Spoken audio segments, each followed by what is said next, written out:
So we got to put their statement in their mouths and then just tell them the proof that what yogis are doing is this. This is the core science of rejuvenation, Sanjeevani Vidya, where the Himalayan yogis have taught that the Sanjeevani Vidya is not by putting balsam on your body and embalments and kaya kalp and this and that. That is there later on. But first, basically the core essence, the soul, the Furohar, Nefesh, the Fravashi, the Chaitanya, your soul, your consciousness should be of a nature very still and crystal, unperturbed by the storms of failure and success, of joy and sorrow, of poverty and wealth. All this stuff should be to you like a doll's wedding. It is so irrelevant. Only God must be what He is to you and to the universe at all times. For He is the supreme truth and really worth the living for. Without Him, we would not be able to take a single breath. So the second reason is this, that when the aging process of the body is arrested, then you maintain youth. You can die when you want to die, when you are a servant of God and a servant of humanity.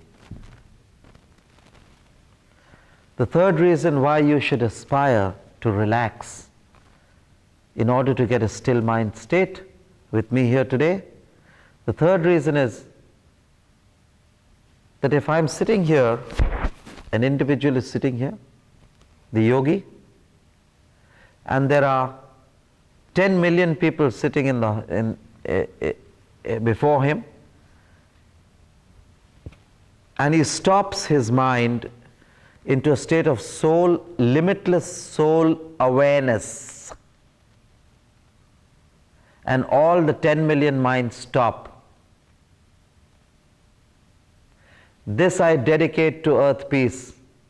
Does it not mean that at the level of consciousness, humanity is one? This is the third reason why we practice again and again, and even for a short while, we give this no mind state.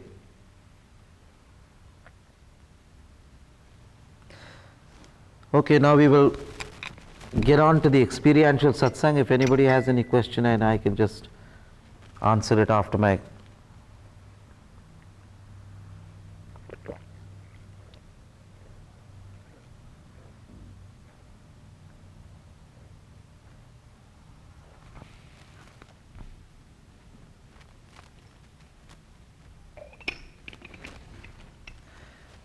Why don't you turn your camera around and take the beautiful audience to their radiant faces, the wonderful audience. Look at their smiles,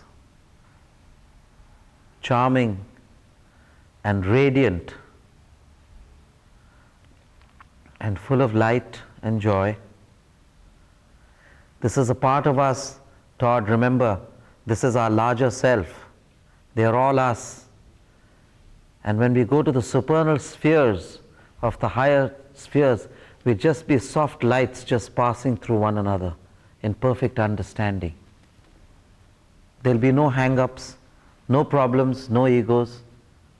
With me, I have no quarrel with you because I am already the floor under which you sit. I am the servant of humanity.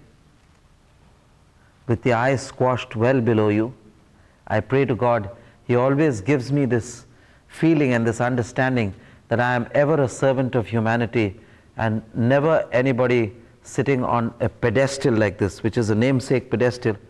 If I could sit lower in the ditch, I'd do it, but then you wouldn't be able to see me. So it's just a practical thing that they've just put me here, that's all. There's nothing more to it than that, believe me. No guy is such a big shot that he can sit on a pedestal and say poo-poo to another guy. I don't believe in all that trash, that's all humbug. And what I'm doing, you can do. Whatever little I've reached at, you can reach too.